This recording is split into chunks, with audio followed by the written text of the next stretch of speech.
وعن أبي هريرة رضي الله تعالى عنه قال قال رسول الله صلى الله تعالى عليه وسلم أن الميت إذا صنع ثم وضع عليه تعمل عنقه وإن كان صالحا يقول قدموني قدموني وإن كان غير صالحين تذهبون يسمع صوتا كل الحياة إلا الإنسان ولو سمع ضاحكا আল্লাহ নবী বললেন যখন কোনো ব্যক্তি মারা যাওয়ার পরে তাকে গোসল দিয়ে কাফন পরিয়ে খাটিয়ার উপরে যখন টেনে রেখে দেওয়া হয়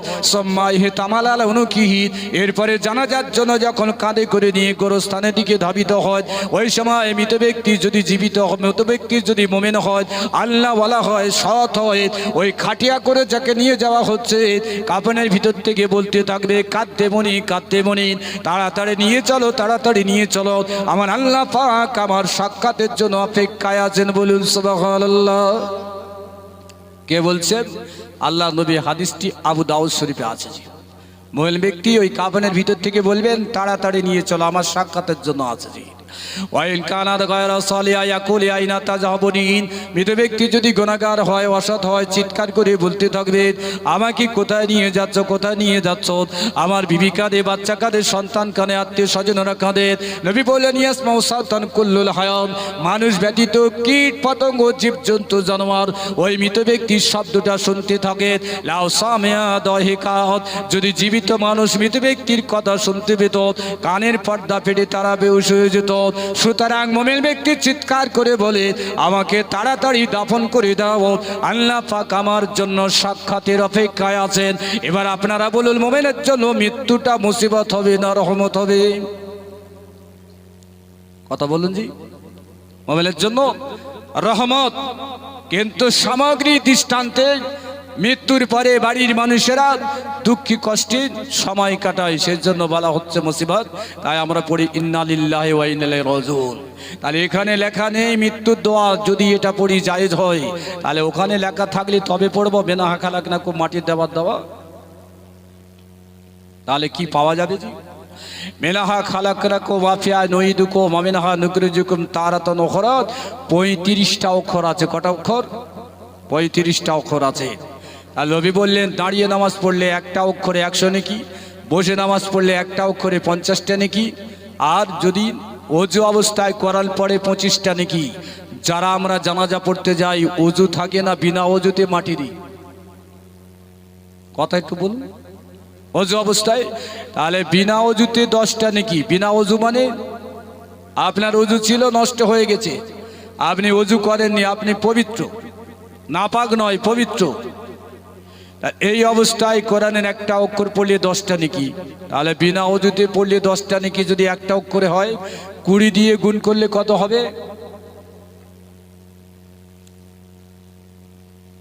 35টা অক্ষর 10 দিয়ে করলে হবে 350, 20 দিয়ে গুণ করলে 700, আর 25 দিয়ে গুণ করলে হবে 875। একজন ব্যক্তি মাটি দিল সে পাবে 875 নেকি, আর যার বুকে মাটি চাপানো হচ্ছে সে পাবে 875টা নেকি। বলুন সুবহানাল্লাহ।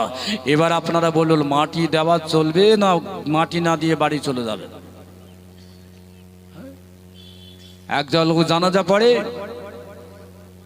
মাটি দেয় না চলে যায়, আর একদল লোক মাটি দেয় দোয়া করে না চলে যায়। জি কি এখন এই অবস্থা তো আজ আমাদের এলাকায় চলেছে। আবার কত যুক্তি দিচ্ছে জানাজা মানে দোয়া, আবার দোয়া করতে হবে কেন? আবার দোয়া করতে হবে কেন? বসিরহাট হুজুর জানাজার তথ্য কিতাব লিখেছেন, তাদের হাদিসটি পাবেন ইজা মাতা আহাদুকুম ফালা তাহবিসুহু, তোমাদের যদি কেউ মারা যায় তাকে দীর্ঘ সময় বাড়িতে ফেলে রাখবে না। কেন?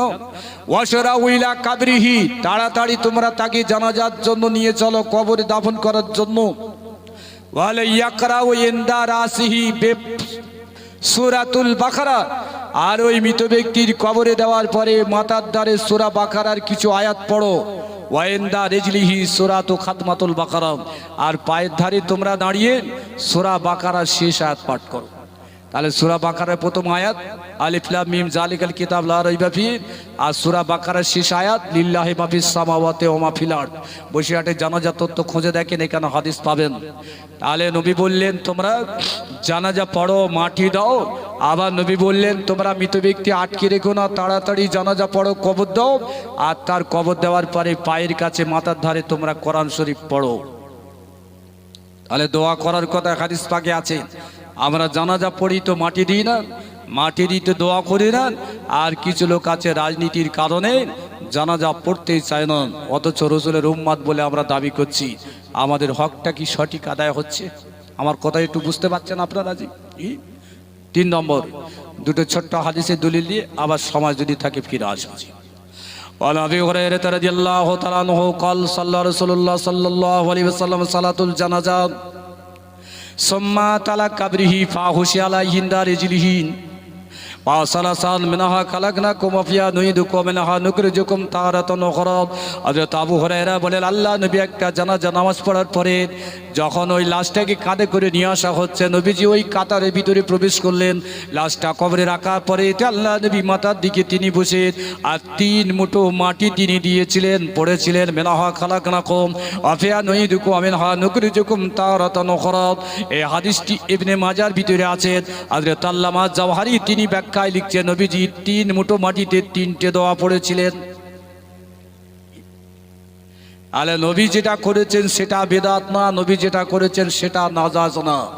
একদল ওই বুকে হাত বাঁধা পার্টি আর জামাতি ইসলামী আজকে হাদিসের ব্যাখ্যাগুলো ভুল তৈরি করে দিয়ে যে জানাজা হয়ে গেছে চলে যাও, মাটি দেওয়ার কথা হাদিসে নেই, রসুল দেননি। এই কথা শুনে আজ ফুরপুরের সিলসিলার মানুষেরা তাই বলছেন ওই আদিম যুগের প্রথাগুলো আজ চলে, এখন কিছু সংশোধন করো। হ্যাঁ, সেই জন্য আজকে জুম্মার দিনে 2 রাকাত পড়ে পালাচ্ছেন। 20 রাকাত তারাবি এখন 8 রাকাত হচ্ছে। জুম্মার নামাজের পরিপূর্ণ দোয়া হয় না, যে যার মতো বাড়ি চলে আসছে। এই এখন আধুনিক ইসলাম এসে গেছে আর আমরা সেই ইসলামের নিয়ম নীতি পালন করছি। রাসূলুল্লাহর কটা বেটি ছিলেন একটু বলেন? রাসূলুল্লাহর কটা বেটি ছিল? জি, আমি তো মনে করি দেবীতলা মানে বাংলাদেশ, সেখানে তো সব প্রত্যেক দিন জলসা জুলুস হচ্ছে, যত হুজুর সব আসেন আর বক্তাও আছে, সেই সঙ্গে ক্যাসেটও চলছে, ভাঙাচোরা চলছে, হালখাতা চলছে, কোনোদিন তো জলসা মিস নেই। তাহলে এই ছোট্ট কথার উত্তর কেন পাই না? জি, একটু কথা বলুন। নবীজির কটা বেটি ছিলেন? হ্যাঁ, 4টে। প্রথম বেটির নাম হচ্ছে বলতে পারবো না, বই পড়ে নেবে। জি। মেজো বেটির নাম বলছে বাড়ি গিয়ে দেখে নেবেন। ছোট বেটির নাম বলছে ওটা বলতে পারবো, ফাতেমা। জি। ওই একটা বেটির নাম জানা আছে? তাহলে রাসূলুল্লাহ 4টে বেটি। বড় বেটির নাম হল হযরতে জয়নব, দ্বিতীয় বেটির নাম হল হযরতে কুলসুম, তৃতীয় বেটির নাম হল হযরতে রুকাইয়া, 4 নম্বর বেটির নাম হলো ফাতেমা জোহরা রাদিয়াল্লাহু তাআলা আনহা। ঐতিহাসিকদের মতে বড় বেটির নাম হলো জয়নব, মেজো বেটি কুলসুমের জায়গায় এসেছে রুকাইয়া, 3 নম্বর কুলসুম, 4 নম্বর ফাতেমা জোহরা রাদিয়াল্লাহু তাআলা। আবু উমামাতুল বাহিলি বলে একজন সাহাবী, তিনি বর্ণনা দিচ্ছেন। এই দুটো হাদিস ওলামায়ে দেওবন্দিরা তারা ফতোয়ায় দারুল উলুম দেওবন্দের মধ্যে উল্লেখ করেছেন। তাহলে ওনাদের হুজুররা লিখে যাচ্ছেন মাটি দেওয়ার দোয়া পড়া যাবে, হাদিসে সাবেত আছে। আর এখনকার কুচি কুচি আলেমগুলো এসে বলছে ওসব না করলে চলবে, মাটি দেওয়ার দোয়া আবার কি? তাহলে ওদের মুরব্বীদের কিতাব ওরা পড়ে না, সেজন্য এটা বলছি। তো আবু উমামাতুল বাহিলি বলছে লাম্মা ওয়াদা কুলসুম বিনতে রাসূলুল্লাহ ফি কাবরিহা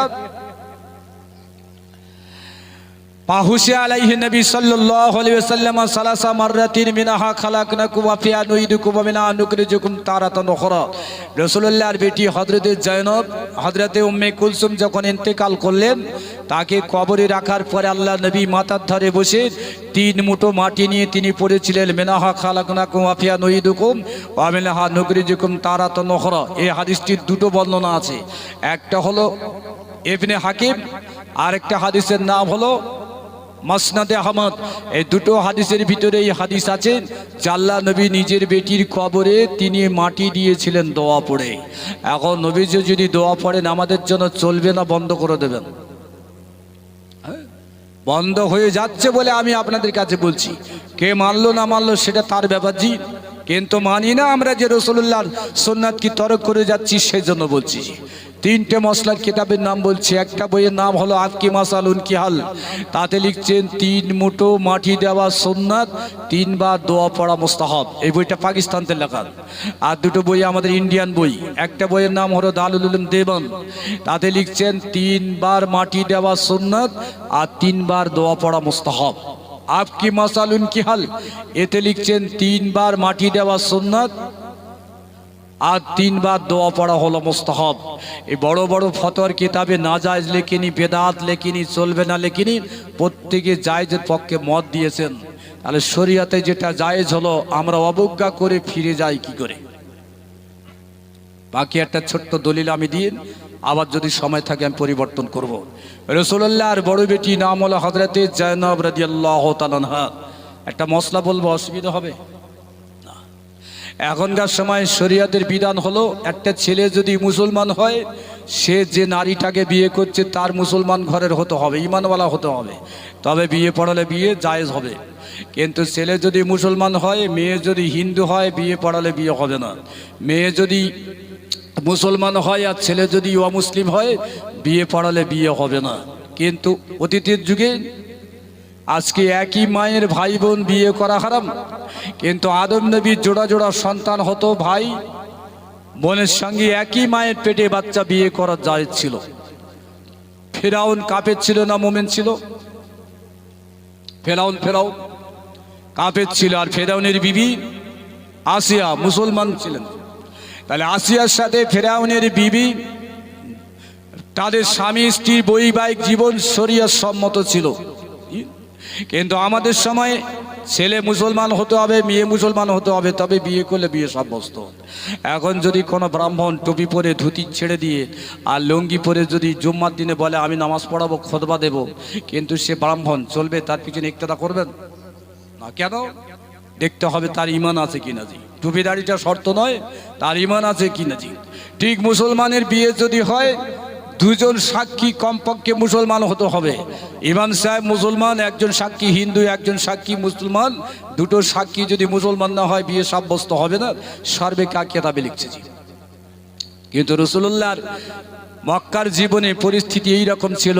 হযরতে জায়নব যুবতী হয়ে গেলেন, আল্লাহ নবী বিয়ে দেওয়ার জন্য ব্যস্ত। এমত অবস্থায় আবিলাস বলে একটা জওয়ান ছেলে ইহুদি, তার সঙ্গে আল্লাহ নবী বিয়ে দিয়ে দিলেন কাকে? হযরতে জায়নব রাদিয়াল্লাহু তাআলা আনহাকে। হযরতে জায়নব বিয়ের পরে তিনি গর্ভবতী হলেন। মা খাদিজাতুল কুবরা তিনি ইন্তেকাল করলেন। আল্লাহ নবী ছোট বেটা তাহির বা কাসেম তিনি ইন্তেকাল করলেন। নবী আমার মক্কা থেকে মদিনা হিজরত করে চলে আসলেন। অন্যান্য যত মুসলমান মেয়ে ছেলে বেটা ছেলে ছিল হিজরত করে চলে আসেন, একমাত্র হযরতে জায়নব তিনি মক্কার বুকে ছিলেন। তার স্বামী অমুসলিম ছিল, গর্ভবতী ছিলেন। স্বামীকে বলতে থাকলেন, স্বামী গো, আমি মক্কায় থাকতে চাই না, আমার আব্বাজি চলে গেছেন মদিনায়, আমার ভাইয়েরা চলে গেছেন মদিনায়, সুতরাং আমার মা তিনি ইন্তেকাল করেছেন, কবরে শায়িত আছেন, আমি চাই না, মক্কায় থাকতে চাই না। আপনি আমার স্বামী, যদি আপনি কালমা গ্রহণ করতেন তাহলে আপনার মুখের দিকে তাকিয়ে মক্কায় থাকতাম। আপনি কালমা পড়েনি, সুতরাং আমি মদিনায় যেতে চাই।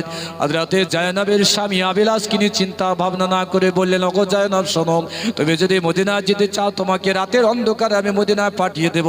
কেননা মক্কা বাকির মানুষ রাসূল হিজরত করে চলে যাওয়ার পরে অলিতে গলিতে তারা তরবারি নিয়ে পাহারা দিচ্ছে, আর মক্কা থেকে কাউকে মদিনায় পাঠিয়ে মদিনায় যেতে দেওয়া হবে না। সুতরাং আমি রাতের অন্ধকারে তোমাকে পাঠিয়ে দেব। হযরত জায়নব কাঁদে, আমি মক্কা থেকে মদিনায় যেতে চাই, মদিনায় থাকতে চাই না। একটা হিষ্টপুষ্ট উট সংগ্রহ করলেন। এই কথা যখন প্রচার হয়ে গেল, আবু জেহেল, আবুল আহাব সাহেবা এরা কি করলো? আবুল হোবারা বলে একটা জওয়ান ছেলেকে, হিষ্টপুষ্ট একটা ছেলেকে ভালো উত্তপ্ত তরবারি দিয়ে আর কাবার সম্মুখে দাঁড় করিয়ে দিয়ে রাতের বেলা পাহারাদার বানিয়ে দিল। মক্কা থেকে কোনো নরনারী যদি মদিনার দিকে যায়, কতল করে দেবে, শহীদ করে দেবে। কিন্তু এই কথা জানতে পারলো না হযরত জায়নবের স্বামী আবিলাস। রাতের বেলাটা হিষ্টপুষ্ট উটের উপরে আপন বিবি হযরত জায়নবকে সওয়ারি করে দিয়ে তিনি লাগামটা ধরে যখন বার হয়েছেন, হাঁটতে হাঁটতে হাঁটতে কাবা শরীফের সম্মুখে যাচ্ছেন রাস্তা দিয়ে, আবুল হোবারা পিছন দিক থেকে উত্তপ্ত তরবারি নিয়ে আর ওই উলঙ্গ তরবারি নিয়ে উটের পায়ে আঘাত করে একই সঙ্গে দুটো পা কেটে গেল। হযরত জয়নব তিনি উটের পিঠ থেকে পড়ে গেলেন। পেটে বাচ্চা ছিল, আঘাত পেয়ে গেল, শরীর আঘাত লাগলো। কিছুক্ষণ পরে ব্লিডিং হলো, রক্তপাত শুরু হয়ে যায়। তিনি বলতে থাকলেন, স্বামী গো, আমি হয়তো বাঁচবো না, মরে যদি যেতে হয় আমি মদিনায় শহীদ হয়ে যাব, মদিনায় যাব, আমি মক্কায় থাকতে চাই না। আবুল আস বললেন, বিবি গো তুমি কেঁদো না, আমি বিকল্প ব্যবস্থা করব। ওই রাতের বেলা আর একটা উট সংগ্রহ করে নিয়ে হযরত জয়নবকে উটের উপরে আহত অবস্থায় বসিয়ে দিয়ে মক্কা থেকে লাগাম ধরে টানতে টানতে 6 কিলোমিটার দূরে গিয়ে জয়নবকে ছেড়ে দিল, যাও তুমি চলে যাও, মদিনায় চলে যাও, আমি যদি যেতে পারি পরে যাব, এই মুহূর্তে মক্কা থেকে পালিয়ে যাওয়ার পক্ষে সম্ভব নয়। হযরত জয়নবকে ছেড়ে দেওয়া হলো। রাতের অন্ধকারে তিনি উঠে চড়ে চলতে থাকলেন। তার শরীরে ব্যথা, রক্তপাত ঘটে। 13 দিন উঠ চড়ে চড়তে যেতে যেতে যেতে মদিনায় পৌঁছে গেলেন। আল্লাহ নবী যখন সংবাদ পেলেন, এসে দেখছেন জয়নবের চেহারা ফ্যাকাশে হয়ে গেছে, রক্তপাত তার শরীর থেকে বার হয়ে গেছে। জয়নব কাঁদে, আমার শরীরে ব্যথা লেগেছে আব্বাজান, মক্কার মানুষের আমার সঙ্গে দুর্ব্যবহার করেছে। আল্লাহ নবী এই অবস্থায় কেঁদে ফেলে দিয়ে বলেন, জয়নব তুমি তোমার আব্বার জন্য মক্কা থেকে মদিনায় চলে এসেছো, আল্লাহ তোমার হিজরতে সব দান করে দেবেন, বলুন সুবহানাল্লাহ। আব্বাজি বলতে থাকলেন, জয়নব তোমার চিকিৎসার ব্যবস্থা প্রয়োজন, জিহাদ মদিনার বুকে তৎকালীন যে চিকিৎসা ব্যবস্থা ছিল চিকিৎসা করা হলো। 26 দিনের দিনেতে হযরত জয়নব তিনি ইন্তেকাল করলেন। বর্তমান জান্নাতুল বাকি বলে যে গোরস্থান আছে, ওই গোরস্থানে কবর খোলার জন্য রাসূল নির্দেশ দিলেন। আব্দুল্লাহ বিন আব্বাস তিনি বললেন, কানা রাসূলুল্লাহ মুহতামাতান শাদীদা আলো কাল্লামনা মাহুদ, আল্লাহ নবী বেটির ইন্তেকালের শোকে এত শোকাহত হয়েছিলেন, নবীজির সাথে আমরা কথা বলতে পারছিলাম না। আল্লাহ নবী বাড়িতে তিনি বসেছিলেন, আমরা চারিদিকে ঘিরে বসে আছি। মাঝে মাঝে আকাশের দিকে মুখটা তোলেন আর নবীজি জমিনের দিকে মুখটা করেন, আমরা কথা বলতে পারি না। হাত্তা খারাজ না মাহুদ, অবশেষে তিনি বাড়ি থেকে বার হয়ে গোরস্থানের দিকে তিনি যাবেন। আমরা দলবদ্ধ হয়ে তানার সঙ্গে চলে গেলাম জান্নাতুল বাকিতে। লামি আকরিজ মিন নাহাদি হাবাত, তারা যে কবর খুলছিল ওই কবর থেকে তখন পর্যন্ত কেউ ওঠেনি। আল্লাহ নবী কবরের পাশে তিনি দাঁড়িয়ে গেলেন, একবার আকাশের দিকে দেখেন, একবার কবরের দিকে দেখেন। হাত্তা খারাজা মিন লাহাদিহা, যখন কবর খুলে কবর থেকে তারা উঠে আসলো, দাখালাল নবী সাল্লাল্লাহু আলাইহি ওয়াসাল্লাম ফি কবরে হদ, আল্লাহ নবী জয়নবের কবরে তিনি নামলেন, নিজের জামাটা খুলে ফেললেন খালি গায়ে, কবরের মেঝের মাটিতে পিঠটা লাগালেন, কবরের ডান দিকে লাগালেন, বাম দিকে লাগালেন, এইভাবে কবরের মাটিতে নবীজি নিজের শরীরটা লাগিয়ে দিয়ে অবশেষে কবর থেকে তিনি হাসতে হাসতে যখন উঠে আসছেন, আব্দুল্লাহ বিন আব্বাস বলেন, ইন্নাকা মুহতামাতান শাদীদা নুকাল্লামনা মাহুদ, আপনি এত ব্যতীত হয়েছিল, আপনার সঙ্গে কথা বলছিলাম না, আর এখন আপনি জয়নবের কবরে নামলেন, গায়ের কাপড়টা সরালেন, হুজুর আপনি কবরে কাঁদতে কাঁদতে হাসতে হাসতে উঠে আসছেন কেন? আল্লাহ নবী বললেন, আমি জয়নবের জন্য বড় ভয় পেয়েছিলাম, ইন্নী ক্ষিপ্ত জয়নবাতাম, আমি জয়নবের জন্য ভয়ভীত হয়েছিলাম, মক্কা ছেড়ে রেখে চলে এসেছি মদিনায় আসার জন্য, সে আহত হলো, শেষ পর্যন্ত ইন্তেকাল করে গেল আমার বেটি জয়নব, জানি না কবরে সে সল যাব উত্তরটা কেমন দেবে। আমি তাই আমার জামাটা খুলে কবরের মাটিতে আমার শরীরটি স্পর্শ করে আমি আল্লাহর কাছে দোয়া করেছি। এই মাত্র আমার দরবারেতে জিবরাইল এসে হাজির হয়ে গেল, বলল, ইয়া রাসূলুল্লাহ, জয়নবের জন্য আপনি যে দোয়া করেছেন কবুল হয়ে গেছে, কিয়ামত পর্যন্ত আল্লাহ পাক জয়নব কবরকে জান্নাতের টুকরা বানিয়ে দিয়েছে। সুবহানাল্লাহ। এটাই কে বসিরহাট হুজুর কেতাবে লিখছেন কবর তালকিন। কবর তালকিন মানে মৃত ব্যক্তির কবরে মাটি দেওয়ার পরে ডাঙায় থেকে দাঁড়িয়ে দাঁড়িয়ে মান রাব্বুকা দিন ও কামান নবীকা বলে দেওয়ার ক্ষমতা পদ্ধতিকে বলা হচ্ছে কবর তালকিন। আর 2 নম্বর, মৃত ব্যক্তি শাফাতের জন্য বুজুর্গানে দিন যদি কবরের মধ্যে নেমে গিয়ে দোয়া করে, তার শরীরটা কবরের মাটিতে লাগায়, এটা হচ্ছে কবর তালকিন। এই জনাব রাদিয়াল্লাহু তাআলা আনহার কবর তালকিন নবীজি করলেন। লাশটা জানাজা পড়ার পরে কবরে নামিয়ে দিয়ে আল্লাহ নবী মাথার ধারে বসে হযরত জয়নবের কবরে 3 মুঠো মাটি দিয়ে দোয়া পড়েছিলেন, মিনহা খালাকনাকুম ওয়া ফিহা নুঈদুকুম ওয়া মিনহা নুখরিজুকুম তারাতান উখরা। এখন এই আমলটা বজায় থাকবে না জামাত ইসলামী বক্তাদের ওয়াজ শুনে মাটি দেওয়া দোয়া পড়া বন্ধ হবে? কথা একটু বলুন, এটা বজায় থাকবে? আমরা হানাফি মজাবের মানুষ হিসাবে, বসিরহাটের মতপদের মানুষ হিসাবে, দাদা হুজুর আকীদা হিসাবে আমরা জানাজায় যাব, মাটি দেব, দোয়া করব না জামাত ইসলামী গায়ের মোকাল্লাদ আলে হাদিস তাদের কথা শুনিন মাটি দেওয়া বন্ধ করব, দোয়া পড়া বন্ধ করব, কবরখানা থেকে জানাজা পড়বো, ফিরে আসবো? কোন আমলটা করবো একটু বলেন? আমার কথায় কি আপনাদের একটু রাগ হলো নাকি?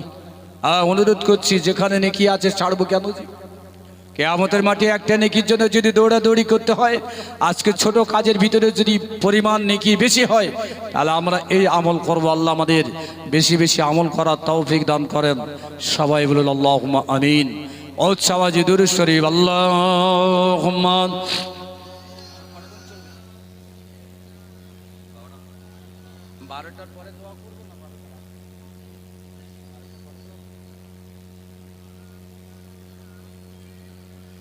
মায়ামিনার কোলে দোলেন, মায়ামিনার কোলে দোলেন, চাঁদের সেনা উজ্জ্বল চাঁদ, সুমতি তাহার চরণ দুলিন, মেটায় মনের সবার সাদ।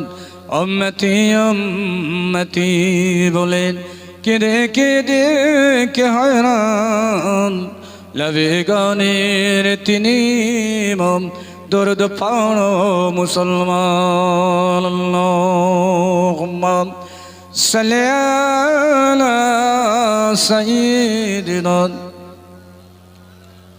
ভালো হচ্ছে, আলহামদুলিল্লাহ, খুব ভালো লাগছে। ওয়ালা আলিহি সাইয়্যিদিনা মাওলানা মুহাম্মদ। একটা ছোট্ট হাদিস রাখছি, আমি পাশে বজবজিয়া এসেছিলাম জি। তারপরে মদনখালী নবী দিবসে আমি হাদিসটি বলেছিলাম। আল্লাহ নবী বললেন, মান সাল্লাম আলাইয়া ইনদা কাবরি ফাসামিতু, যে আমার রওজার পাশে এসে সালাম দেয়, আমি নবী কবর থেকে শুনতে পাই। বলুন সুবহানাল্লাহ। ওয়ামান সাল্লাম আলাইয়া গায়বান, যারা দূর থেকে আমার প্রতি দরুদ সালাম পাঠ করে, বাল্লুগনিল মালাইকা, ফেরেশতারা আমার দরবারে পৌঁছে দিয়ে থাকেন। বলুন সুবহানাল্লাহ। তাহলে আমাদের এই মজলিসে, দেবীতলার মজলিসে দরুদ সালাম রাসূলুল্লাহর দরবারে যাবে, আর ভক্তি ভরে পড়তে হবে জি। আস্তে আস্তে সব বিভিন্ন কথা অনেক বাড়াবাড়ি হয়ে যাচ্ছে জি। তো আজকে জলসা দেয় কারা? ফুরফুরের যারা মানুষ। বক্তা নির্বাচন করে কারা? অন্য লোক। জলসা দেয় নামাজি, আর বক্তা সিলেক্টেড করে বেনামাজি জি। আমি পয়সা দেবো, উমুককে চাই। আজ ফুরফুরা সিলসিলার মজলিসে জামাত ইসলামী বক্তা, আলে হাদিস বক্তা, আজানগাছি বক্তা, কাদিয়ানি বক্তা, তবলিগের বক্তা, লামজাবি বক্তা চলে আসে। ওই একটা তবলিগদের জলসায় একটা ফুরফুরার আলেম দাওয়াত হচ্ছে, দেখাতে পারবেন? আমি হিংসা করছি না জি। আজকে এই জন্য সিলসিলার জলসায় যদি আলে হাদিস, লামজাবি, জামাত ইসলামী, বেরেলি অথবা যদি তবলিগ জামাতের আলেম দাওয়াত পায়, তারা এসে তাদের মতো বক্তব্য করে যাবে। আর সকালবেলা আমাদের সিলসিলার যারা শ্রোতা আছে তারা বলবে, হুজুর এইসব খারাপ খারাপ বলে গেছে, এইসব খারাপ খারাপ বলে গেছে। আজ পরিস্থিতি এভাবেই চলছে। জলসার গুরুত্ব মর্যাদা হারিয়ে যাচ্ছে জি। দুটো হাদিস বললে জ্ঞান হয়, কোরআন শরীফ পড়লে নেকি হয়। বাবা দেখা যাচ্ছে ফুরফুরার জলসায় আজ বক্তাগুলো হিচড়ের মতো গজল বলছে। হিচড়ে বোঝেন? আগে বলছিলাম হিচড়ের গজল জি। আজ থেকে 10 বছর আগে জলসায় ব্যাপক হারে গজল পড়তো বক্তারা। এরকম পদ্ধতি দেখেছেন? এখন হাদিস নেই, কোরআন নেই, অথচ শ্রোতাদের মন জুগিয়ে রাখার জন্য বক্তারা নিজেরা গজল পড়ছে সময়ের পর সময় দিয়ে। আর সেটাই শ্রোতাদের কাছে মনোরঞ্জন। এভাবে চলছে, জলসার গুরুত্ব কম হয়ে যাচ্ছে। আল্লাহ হেফাজত করেন। আমি একটা হাদিস পাক বলছি, তারপরে ফিরে আসবো। হুজুর পাক সাল্লাল্লাহু আলাইহি সাল্লামের দরবারে সাহাবী প্রশ্ন করলেন, পিতা মাতা মরে যাওয়ার পরে নেকির পদ্ধতি কি আছে? আল্লাহ নবী 4টে পদ্ধতি বললেন। 1 নম্বর কি জানাজা, আর 2 নম্বর ওয়াস্তাগফিরুলাহুমা, তাদের জন্য দোয়া করো। এই দোয়া করার পদ্ধতি আছে, কোরআন পড়ে, মিলাদ করে, সওয়াব রেসানি করে, আবার কবরখানায় গিয়ে দোয়া করা যায়। বাজারে অনেক বই পাবেন, তাতে লিখছেন কি, বলছে দলবদ্ধ হয়ে জিয়ারাত করাটা হাদিসে পাওয়া যায়নি। সেই জন্য মসজিদে কুলখানি হয়, কালমাখানি হয়, আর মসজিদের উত্তর দিকে পুকুর আছে, তারপরে বড় কবরখানা আছে। বাড়িওয়ালা 500 লোকের আইটেম করলেন, আয়োজন করলেন, ভাই সকাল থেকে কালমা পড়ছো, আর 11টার পরে মিলাদ হবে, 12টার সময় আমার আব্বার কবর জিয়ারাত হবে। সকালে কালমা পড়া হলো, 1 ঘন্টা মিলাদ হলো, 12টা বাজলো। এবার ইমাম সাহেব বলছেন, বাড়িওয়ালা বলেছেন মসজিদের পাশে পুকুর আছে উত্তর দিকে, তারপরে গোরস্থান, ওখানে জিয়ারাত করতে যেতে হবে। তড়াস করে একটা মুসাল্লি বলেন, এখান থেকে দোয়া করে দেন, জিয়ারাত হয়ে যাবে। কি আপনারা বলুন, জিয়ারাত কার বলে আর দোয়া কার বলে? দোয়া কার বলে আর জিয়ারাত কারে বলে জি? এখানে বসে করবেন দোয়া, বাড়ি বসে করবেন দোয়া, ছাদে বসে করবেন দোয়া, রাস্তায় করবেন দোয়া, মসজিদে বসে করবেন দোয়া। আর কবরটা যতক্ষণ সম্মুখে না দেখছেন ততক্ষণ জিয়ারাত হচ্ছে না জি। তাহলে মসজিদের বিষয়ে যদি দোয়া করে এটা দোয়া হবে না জিয়ারাত হবে? তাহলে বাড়িওয়ালা গ্রামবাসীকে দাওয়াত দিল, আমার বাপের কুলখানি হচ্ছে 12টা পর্যন্ত কালমা পড়া হবে, মিলাদ হবে, আর 12টার পরে কবর জিয়ারত হবে। মিলাদ হলো, কালমা পড়া হলো, আর কবরখানে যাওয়ার সময় ইমাম সাহেবকে বলছে হুজুর এখানে বসে দোয়া করে দেন, জিয়ারত হয়ে যাবে। এই যে মুফতিটা ফতোয়া দিলে এর বাড়ি কোথায়?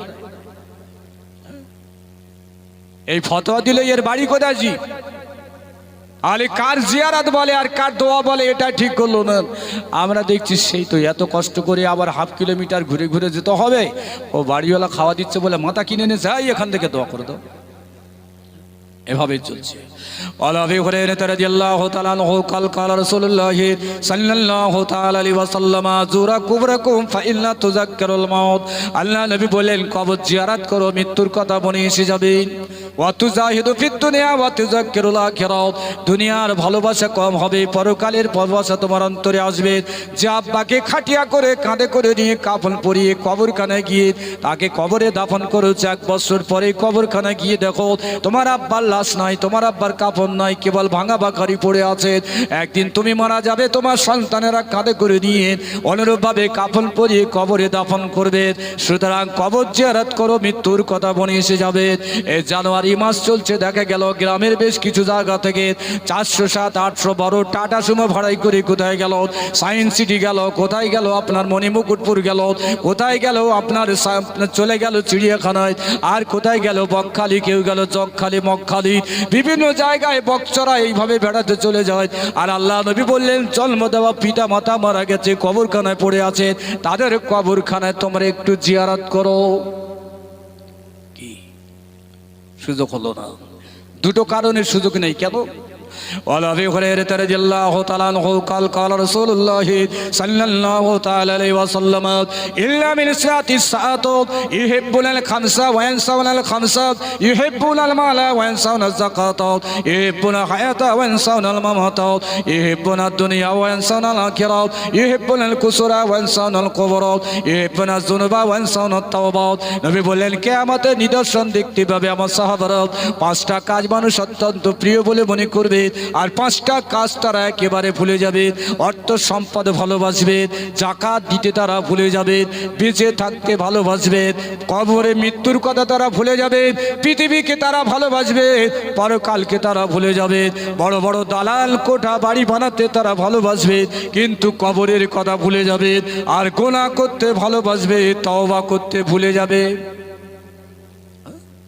বড় বড় দালাল কোঠা বাড়ি বানাবে, কবরের কথা ভুলে যাবে। কবরের ভুলে যাওয়ার দুটো অর্থ, একদল আলেম কবরখানায় যেতে নিষেধ করবে, আর একদল বন্ধু তারা ভ্রমণ করতে যাবে, সেটাই ভালোবাসবে, বাপ্পার কবরখানা যেতে চাইবে না।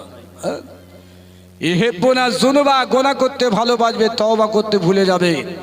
আজকে পয়লা জানুয়ারি করতে গিয়ে কত মদের বোতল গেল, কত চুল্লু গেল, কত বক্স বাজালো, কত ডিজে বাজালো। একদল লোক বলছে বছরে একটু ফুর্তি না করলে হয়, ওরা জোয়ান ছেলে, কয় ফুর্তি করে 2 রাকাত নামাজ তো বেশি হয়নি, আর সারা বছরে ফুর্তি করে 2টো নফল রোজা তো বাড়লো না, সারা বছর ফুর্তি করে কই জাকাত একটু বেশি হলো না, সারা বছর ফুর্তি করার জন্য ফেতরা বেশি হলো না, ভালো কাজ কম হলো, আর ফুর্তি করছো গোনার কাজে। আজ এভাবেই চলছে জি। গোরস্থানে যাবার একদল আলেমরা পর্যন্ত নিষেধ করবে। সেই আলেমরা ফতোয়া দিচ্ছে কি, বলছে দলবদ্ধ হয়ে কবর জিয়ারত তো হাদিসে নেই। আয় ভাই কথা বলছে কেন, বসো ছোট ভাই বসো, দাঁড়িয়ে দাঁড়িয়ে ঘুমাচ্ছে। হ্যাঁ, ঘোড়া তো দাঁড়িয়ে ঘুমাচ্ছে, মানুষ দাঁড়িয়ে ঘুমাচ্ছে, অবিশ্বাস্য। তো আল্লাহ নবী বললেন কবরের কথা ভুলে যাবে। আমি দুটো ছোট্ট কথা রাখছি। বইটার নাম হলো কি, আল বিদায়া ওয়ান নিহায়া।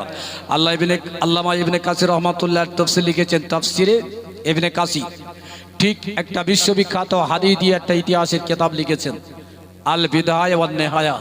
এই কিতাবের 2য় খণ্ডের মধ্যেই ঘটনা আছে।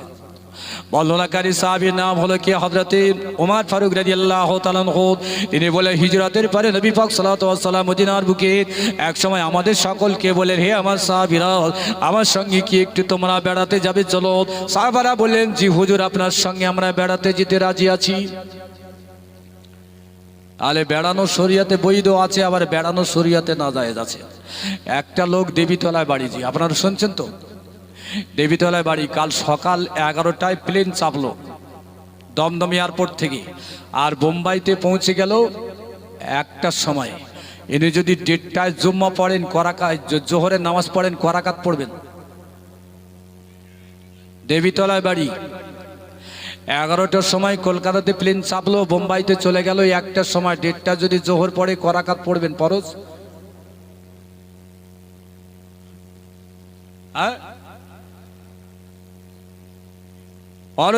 ফরজ নামাজ জি, করাকাত পড়বে।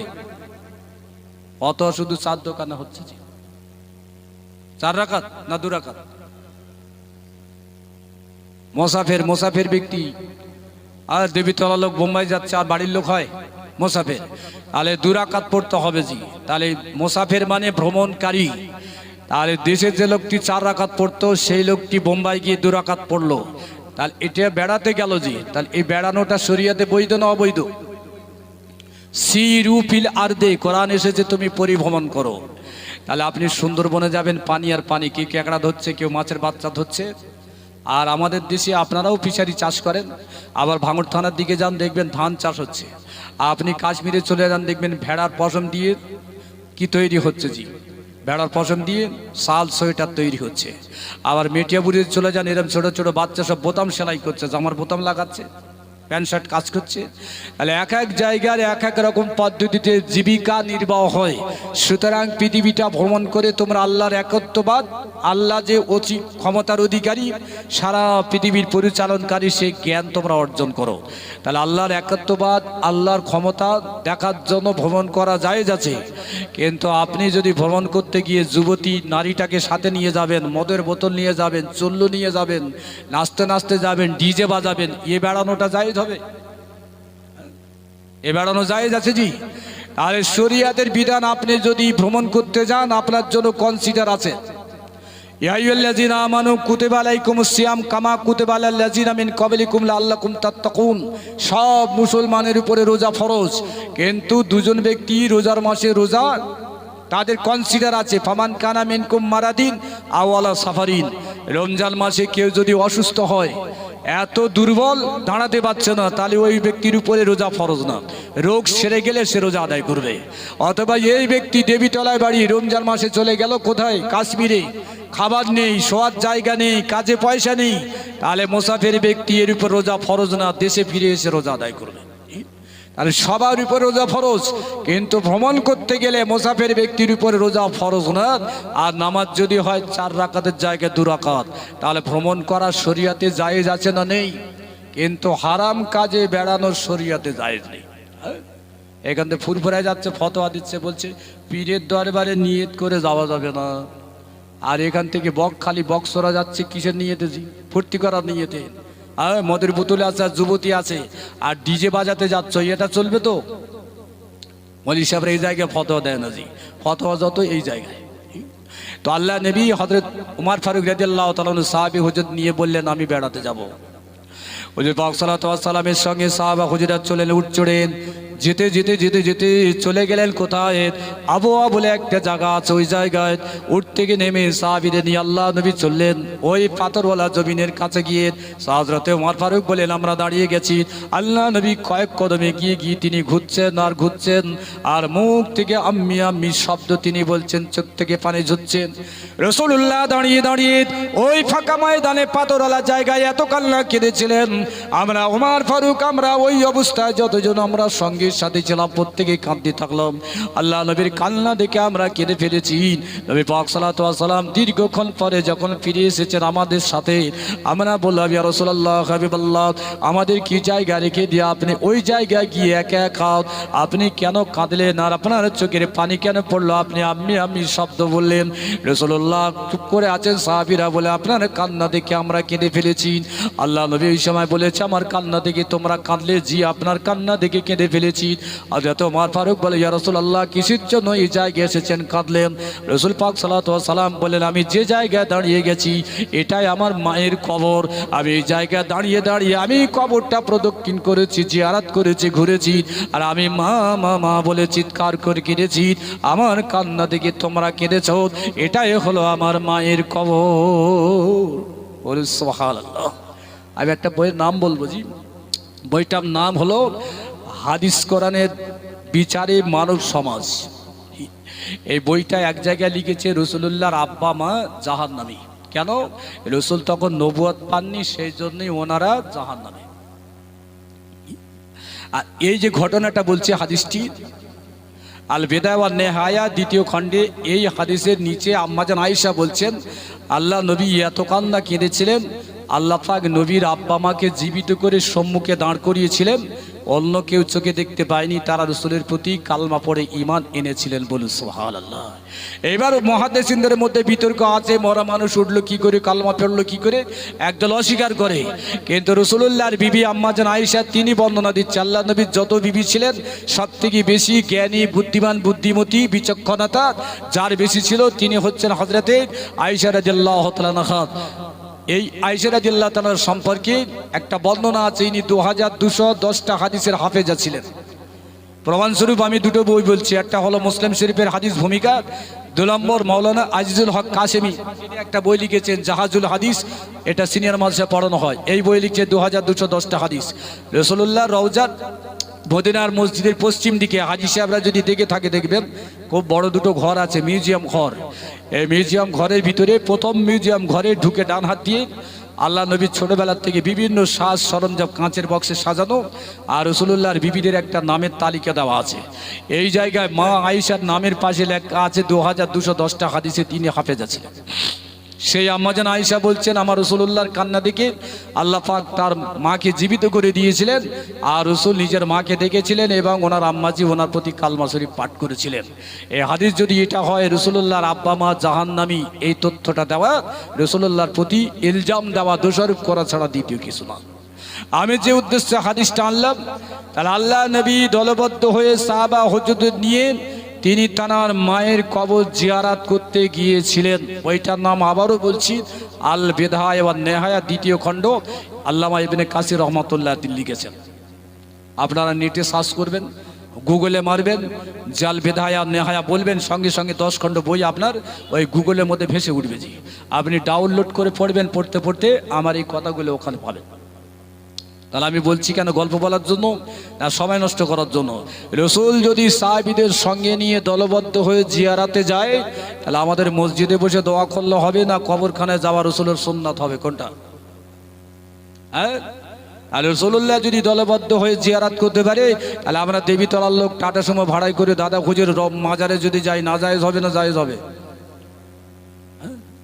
এইসব বাংলা পড়া কিছু মুফতি বার হয়ে গেছে, এরা ফতোয়া দিচ্ছে, এদের থেকে একটু সাবধান হবেন। জি, শেষ হাদিস পাক কি রাখছি, হযরতে ওমর ফারুক রাদিয়াল্লাহু তাআলা আনহু কে ছিলেন?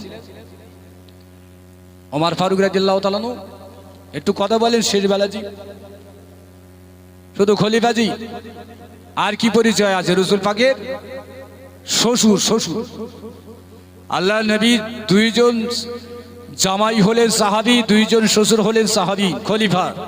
হযরত আবু বকর হযরত ওমর ফারুক হলেন শ্বশুর, মা আয়েশার আব্বাজান হলো আবু বকর, হযরত হাফসার আব্বাজান হচ্ছে ওমর ফারুক, আর 2 জন জামাই হযরত ওসমান গনি আর হযরত আলী কারামাল্লাহু ওয়াজহু। 2টো খলিফা জামাই, 2টো খলিফা শ্বশুর নাকি? আর এখন বলছে বাপ বেটায় পার্টি করছে, হয় বলে না? অনেক বাপ বেটা পার্টি করছে, ঝেড়ে ঝেড়ে খাচ্ছে, কত কথা আছে সমাজে। জি, আল্লাহ হেফাজত করেন। তো হযরত ওমর ফারুক রাদিয়াল্লাহু তাআলা আনহু, এনার সময় একটা যুবক ছেলে মারা গেল, অবিবাহিত। বয়স কত তার ছিল 18 বছর। যুবক সর্বদা মদিনার মসজিদে তিনি নামাজ পড়েন। সকলার আগে মসজিদে আসে, জামাত শেষে সকলার পরে ফিরে যায়। এমনকি সব শেষে ঈশার নামাজ পড়ে ওই যুবকটি বাড়িতে ফিরে যায়। কিতাবে এইভাবে বর্ণনা আছে, তার নামাজ পড়া দেখে, মসজিদে অবস্থান দেখে সবাই মুগ্ধ হয়ে গেল। গ্রামের মানুষের কাছে ছেলেটি অত্যন্ত প্রিয় ভাজন হলো, ইবাদতকারী হলো। কিন্তু ওই যাতায়াতের পথে একটা যুবতীর বাড়ি ছিল। ওই যুবতী ওই যুবকের প্রেমে পড়ে গেল, শক্ত হয়ে গেল। কখনো কখনো একা একা যায়, কিন্তু ওই যুবকটিকে ওই যুবতী ভালোবাসে, যুবক তা জানত না। একসময় চিৎকার করে ডাকতে থাকলো যুবতী যুবককে, কিন্তু তার প্রত্যাখ্যান করে তার প্রেমে পড়লো না। এইভাবে বেশ কয়েক মাস যাওয়ার পরে হঠাৎ একদিন যুবতী বলল, ওরে যুবক, আমি তোমাকে ভালোবাসি, তুমি কি আমার কথা একটু শুনতে পাও না? জোহরে নামাজ পড়ে যখন ফিরে চলে যাচ্ছে, ওই যুবতী ডাকলো, যুবক আমার একটা কথা আছে, শুনতে চাও? যুবক দেখলো বারে বারে আমাকে যখন ডাকি তার কথাটা আমি একটু জানতে চাই। আস্তে আস্তে যখন যুবক রাস্তা থেকে যুবতীর বাড়ির ঘরের চৌকাঠে দুয়ারে যখন হাজির হলো, ওই যুবতী দরজা লাগিয়ে দিয়ে ঘরের মধ্যে প্রবেশ করে। যুবকের সঙ্গে কথা হলো না। যুবক চিন্তা করলো, আমাকে ধোঁকা দিয়েছে, সুতরাং আমার আল্লাহ পাক আমাকে দেখছেন। এই ভয়ে ভীত হয়ে ওই জায়গায় জমিনের উপরে বেহুশ হয়ে পড়ে গেল। কোরআন পাকে এসেছে, ইন্নাল্লাযিনা তাকাউ ওয়া ইযা মাসসাহুম তায়ফাতু মিনাশ শাইতান যাকারু ওয়া ইযা হুম মুবসিরুন।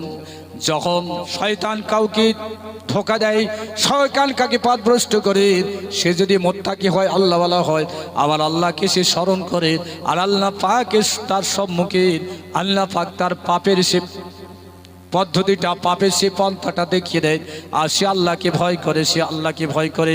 সুতরাং ওই যুবকটি বেহুশ হয়ে গেল। যুবতী দরজা খুলে দেখে তার প্রেমিক, তার মনে মনে যে ভালোবাসে, সে বেহুশ হয়ে পড়ে আছে। আর একটা নারীর সঙ্গে ধরাধরি করে তার নিজের বাড়ির ঘরে দরজার ধারে রেখে দিয়ে পালিয়ে চলে আসেন। ওই যুবকের পিতা দরজা খুলে দেখি তার প্রিয় পাত্র সন্তান 5 ওয়াক্ত নামাজ পড়ে মসজিদ থেকে ফিরে আসে, বেহুশ হয়ে পড়ে আছে কেন? বার হয়ে তার মাথায় পানি দিয়ে হুঁশ ফেরানোর পরে বলতে থাকলো, ছেলে গো, তুমি এইভাবে কেন বেহুশ হয়ে পড়ে আছো? ছেলে বলতে থাকলো, আমি মসজিদে গিয়েছিলাম, ওই নারীটাকে আমাকে ডাকলো কথা বলার জন্য, তার দরজার নিকটে এসে আমি আমার খোদাকে স্মরণ করেছি, শয়তান আমাকে ধোঁকা দিয়েছে কেন? এই মুহূর্তে আমি বেহুশ হয়ে পড়ে গেছি। হঠাৎ ছেলেটি এত জোরে চিৎকার করলো, চিৎকারের পরে ওই ছেলেটি মারা গেল। আর পিতা চিন্তায় পড়ে গেল, আমার ছেলে পাপের ভয়ে আল্লাহর কাছে ক্ষমা চেয়েছে, আর এই ভয়ে ভীত হয়ে সে মারা গেছে। সঙ্গে সঙ্গে আশেপাশে যারা প্রতিবেশী ছিল তাদেরকে ডাকলো, ডাকার পরে রাতের বেলা ওই ছেলে জানাজা পড়ে দাফন করে দিল। সকাল হয়ে গেল। মদিনার খলিফা হযরত ওমর ফারুক রাদিয়াল্লাহু তাআলার কাছে যখন সংবাদ পৌঁছে যায়, একদল সাথী নিয়ে ওই যুবকের বাড়ি এসে হাজির হয়। যুবকের পিতাকে বলে, গো যুবকের পিতা, সন্তান হারা পিতা, তোমার ছেলে মারা গেল, আমি মদিনার খলিফা, আমাকে এখানে একটু জানিয়ে দিল না। ছেলের পিতাটি কাঁদে আর বলে, আমির আল মুমিনিন খলিফাতুল মুসলিমিন, রাতের বেলা আমার ছেলেকে দাফন করেছে হুজুর। আমার ছেলেটিকে ওই নারীটি মনে মনে ভালোবাসতো, কিন্তু আমার ছেলে তার প্রত্যাখ্যান করেছে, ভালোবাসতো না। হঠাৎ তাকে ডাকলো, এই ভয়ে ভীত হয়ে আমার ছেলেটি বেহুশ হয়েছিল। বাড়িতে ফেরার পরে সেবা শুশ্রূষা করলাম, জাহান্নামের ভয়ে ভীত হয়েছে, খোদাকে ভয় করেছে, এই অবস্থায় চিৎকার করে সে মারা গেছে। আপনি খলিফা, রাতের বেলা আপনাকে বলিনি, যেহেতু আপনার পিছনে হয়তো শত্রু থাকতে পারে, আর আপনি দরবার ছেড়ে রাতের বেলা আমার ছেলে জানাজা পড়তে আসবেন, এই ভয়ে ভীত হয়ে আপনাকে সংবাদ দিয়ে নিন। আমি তাকে পাড়া প্রতিবেশী নিয়ে দাফন করেছি, জানাজা পড়ে দিয়েছি।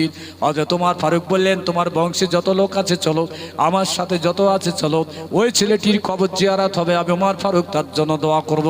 হযরত ওমর ফারুক রাদিয়াল্লাহু তাআলা কথা শুনেন ওই ছেলের পিতা আত্মীয় স্বজন নিয়ে বাড়ি থেকে বার হলেন। খলিফার সঙ্গে যত লোকজন ছিল দলবদ্ধ হয়ে ছেলেটির কবরের কাছে গিয়ে হাজির হলো। হযরত ওমর ফারুক রাদিয়াল্লাহু তাআলা ওই ছেলেটির জন্য দুটো হাত তুলে দোয়া করলেন। দোয়া করার পরে বলতে থাকলে, হে সাকিরা শোনো, এই ছেলেটি খোদার ভয়ে ভীত হয়ে জান্নাতি বান্দা হয়ে আল্লাহর পাকের দরবারে ফিরে যাচ্ছে, শয়তানকে গ্রাস করতে পারেনি। বলুন সুবহানাল্লাহ। কবরের ভিতর থেকে শব্দ আসছে, বালা হা হা হা, আমি দুনিয়ার বুকে শয়তানের আসর থেকে মুক্তি পাওয়ার জন্য নারীটার কথা আমি প্রত্যাখ্যান করেছি, আল্লাহ পাক আমাকে দুনিয়ার বুক থেকে তুলে নিয়েছেন, আমার কবরে আল্লাহ পাক জান্নাতের শান্তি দান করেছে। সুবহানাল্লাহ। এর ব্যাখ্যায় লেখা হলো, হযরত ওমর ফারুক দলবদ্ধ হয়ে ওই জওয়ান ছেলেটির কবর জিয়ারত করে তার জন্য দোয়া করেছিলেন। এই মতপথ অনুসরণ করে আমরা ফুরফুরা সিলসিলার মানুষ, আমরা দলবদ্ধ হয়ে কবর জিয়ারত করি, গোরস্থানে যাই, মাগফিরাতের জন্য আমরা দোয়া করি। তো আল্লাহ নবীর কাছে ওই সাহাবী আসলেন, জিজ্ঞাসা করলেন পিতা মাতা মরে যাওয়ার পরে নেকির পদ্ধতি কি আছে? আল্লাহ নবী বললেন, 1 নম্বর হলো আর দোয়া লাহুমা, মারা গেলে তাদের জন্য জানাজা পড়ো। 2 নম্বর হলো ওয়াস্তাগফিরু লাহুমা, তাদের জন্য ক্ষমা প্রার্থী হও। এই ক্ষমা প্রার্থীর অনেকগুলো দিক আছে, কোরআন পড়ে ক্ষমা চাওয়া, মিলাদ দিয়ে ক্ষমা চাওয়া, কবর জিয়ারত করে দোয়া চাওয়া। সেই সঙ্গে আরেকটি ছোট্ট কথা বলি, আপনারা বলুন দাদা হুজুর পীর কিবলা রিসালি সব ফুরফুরায় হয় কোন তারিখে? ও তো দাদা হুজুর চালু করে গেছেন ওনার পীরের জন্য। দাদা হুজুর বেঁচে থাকতে থাকতে 21, 22, 23 চালু করে গেছেন। দাদা হুজুরের ইন্তেকালের দিন কবে? চৈত্র মাসের 3 তারিখ। আচ্ছা, বসিরহাট হুজুরের বাড়িতে কবে ইসালে সব হয়? বসিরহাট হুজুর নিয়ে নাসি বলতে পারি না, তাহলে অন্য লোক পথ কি বলবে? 17, 18, 19 ওনার বাড়ি। আর মাদ্রাসায়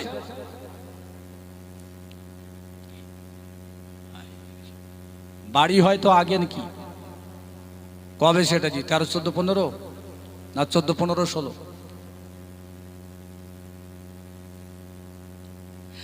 তাহলে ওই যে মাদ্রাসায় হয় 17, 18, 19 আর 14, 15, 16, এই 13, 14, 15 একদিন ছুটি থাকে।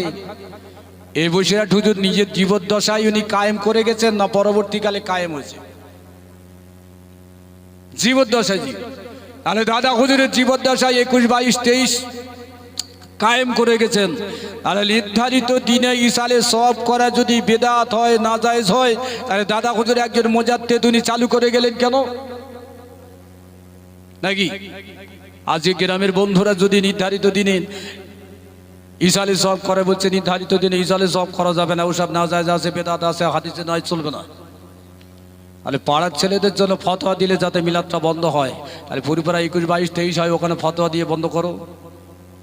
হ্যাঁ, বুখারীর একটাই মাত্র হাদিস আছে, কানা রাসূলুল্লাহ সাল্লাল্লাহু আলাইহি ওয়াসাল্লাম ইয়াতি আলা শুহাদায়ে উহুদিন ফি কুল্লি রাস। আল্লাহ নবী প্রত্যেক বৎসরে একবার করে উহুদের ময়দানে তিনি জিয়ারত করতে আসতেন। হাজী সাহেবরা যদি দেখে থাকে দেখবেন বিশাল বড় বাউন্ডারি আছে, সব কবরগুলো সমতল, 2টো কবর চিহ্ন আছে, কালো কালো পাথর 1 হাত করে উঁচু, 2টো কবর আছে। একটা রাসূলুল্লাহর চাচা হযরতে হামজা রাদিয়াল্লাহু তাআলা আনহু, একদিকে তিনি ছোটবেলায় ছিলেন দুধ ভাই, বংশগতভাবে চাচা, তারপরে দুধ ভাই, তারপর হচ্ছেন সাহাবী। হযরত হামজা সম্পর্কে বর্ণনা আছে জি। মাদারিজুন নবুওয়াত বলে একটা কিতাব আছে, আব্দুল হক মুহাদ্দিস দেহলভী তিনি লিখলেন, যে দাসীর দুধ হযরতে রাসূল পান করেছিলেন সেই দাসীর দুধ হযরত হামজা পান করেছিলেন, সমবয়স্ক ছিল, চাচা ভাইপো। তাহলে একদিকে দুধ ভাই, অন্যদিকে চাচা, আর পরবর্তীকালে হচ্ছেন ঈমান আনার জন্য সাহাবী। আর একজন সাহাবীর কবর আছে হযরতে হামজা রাদিয়াল্লাহু তাআলা আনহু। ওই উহুদের পাশে 70 জন সাহাবীর কবর আছে, 2টো কবর দেখতে পাওয়া যায়। রাসূলুল্লাহ বছরে একবার করে ওই উহুদের ময়দানে তিনি জিয়ারত করতে যেতেন। এই হাদিস থেকে সাবিত হচ্ছে নির্ধারিত দিনে ইসালে সওয়াব করা, মিলাদ করা রাসূলুল্লাহর সুন্নাত, বেদাত না, নাজায়েজ না। সেই জন্য যেসব বন্ধুরা নির্ধারিত দিনে ইসালে সওয়াব করেন, কিছু আলেম তাদের পিছনে লেগে যায়, বলছে এটা হাদিসের খেলাফ, প্রত্যেক বছরে একদিনে হবে কেন? কথাটা ঠিক না জি। আর লম্বা চড়া করবো না, এবার সালাম পাঠ করবো, সবাই দাঁড়িয়ে যান, বাইরে যারা আছে ভিতরে চলে আসেন, মোহাম্মদের সঙ্গে আমরা নবীর শানে সালাম পাঠ করবো জি। আর অনুরোধ করবো ভাই যারা এই ক্যামেরা চালাচ্ছেন, আমার অনুরোধ থাকবে আপনারা ইউটিউবে কেউ ছাড়বেন না জি, আর ছবি দেবেন না। কেমন? আমি একটা ইউটিউবে দেখলাম, একটা এক জায়গায় ওয়াজ করেছি, ওই হিজড়ের গল্প বলছিলাম, আমার পাশে দেখি 2টো মেয়ে ছেলের ছবি দিয়েছে জি। এই মিথ্যা কথা কেন জি? আর এর পরেও যদি ছেড়ে থাকেন, কিয়ামতে আল্লাহর সঙ্গে বোঝাপড়া।